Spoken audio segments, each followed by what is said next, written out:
Step 3. Asking and preparing for the date. Talk to her friends and get to know them better. Try to impress them by showing how sincere and heartfelt you are. Whatever you do, don't hit on her friends. Women hate this even more than PMS. If her friends think you're an ass, they will tell her, often, and try to convince her not to date you. Avoid this at all costs. Talk about things like how special she is and point out the subtle things she does, and give compliments, because talking to her friends is just the same as talking to her. In the conversation, don't talk about old girlfriends and do not get caught staring at their chests. Make them feel comfortable talking to you, because her friends will be great resources in your quest to meet women. But remember, her friends are on her side, not yours, so don't say anything stupid. Talking to girls can be hard, and sometimes you may uncontrollably urinate in your pants. It's okay. It happens to everyone, usually around first grade. But if you do accidentally wet your pants, be cool. Play it off like nothing happened, then quickly excuse yourself before anyone notices.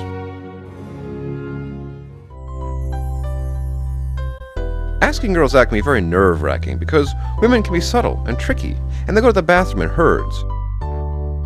If you choose to ask a girl out on the phone, be comfortable and act confident. Be sure of yourself. Since they can't see you squirming and sweating during the conversation, they will think you're the next best thing to an Abercrombie & Fitch model. Be sure to have cheat notes so you don't babble and lose your train of thought. Use dating for dummies if needed. When you ask for the date, be sly but direct. Say something like, "I'd like to hear more of your stories over coffee later." Even though you'd rather poke out your own eyes and drop $5 on a cup of coffee, girls like going to coffee houses because it gives them a chance to talk a lot. If you're direct and things go well, you'll be money in the bank.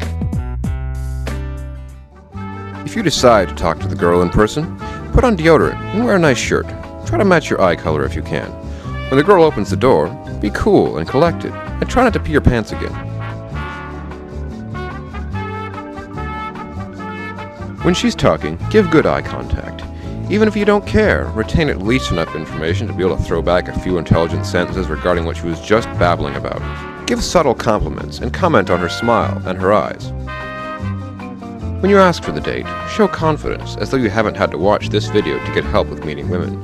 Say something like, "Let me take you out to dinner and we can get to know each other better." Just like the previous example, women will see this as an opportunity to talk, which they won't pass up, and which will give you better odds of moving on to step 4. During the week, you can slide by with covering your odor with cool water and Polo Sport. But before the date, you must shower. Don't shower in the same stall. If you do, you're watching the wrong video. When you choose your attire, don't wear something too flamboyant or anything you would wear to a Jimmy Buffett concert. We suggest wearing a button-up shirt. This will remind girls of their father and the male characters in Ally McBeal. Make sure your gig line is lined up and your fly isn't down. Nothing will kill the mood like having your pants unzipped. Look out for your friend.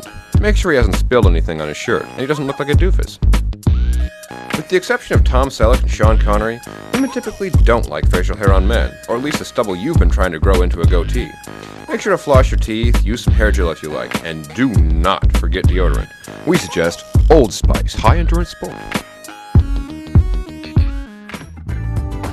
After getting dressed, go to the front desk of your residence hall. Talk to your RA and explain you have a big date. With a little help, you can get access to the good stuff boxes. You know, the boxes full of free crap they give you when you move in. Rummage through the boxes and pick out samples of cologne and chewing gum.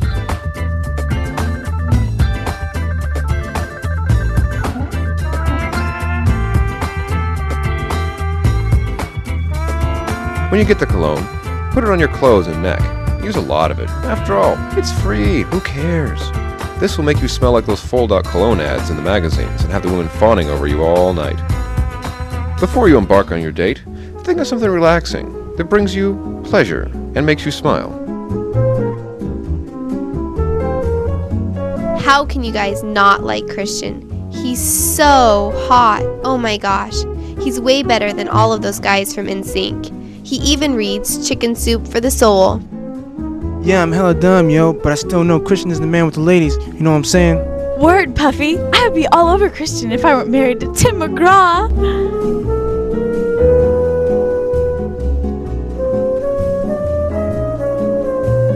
You know Charlie Brown. I don't know how Casey does it. He's so suave. I know, Lucy. It drives me nuts. I wish I could be like him and have Snoopy not hit on all my friends. You know what? Who am I kidding? Casey really is the man. I have no idea why people like me more than him. I'm just a stiff who gets paid a lot to be in movies. I really got all my tips from him. Well, duh, Tom. You know, Casey is so hot. I really like him. Yeah, me too. Being as you are now relaxed and have restored confidence, you are prepared for the most challenging part of your endeavor. You are now ready for step 4.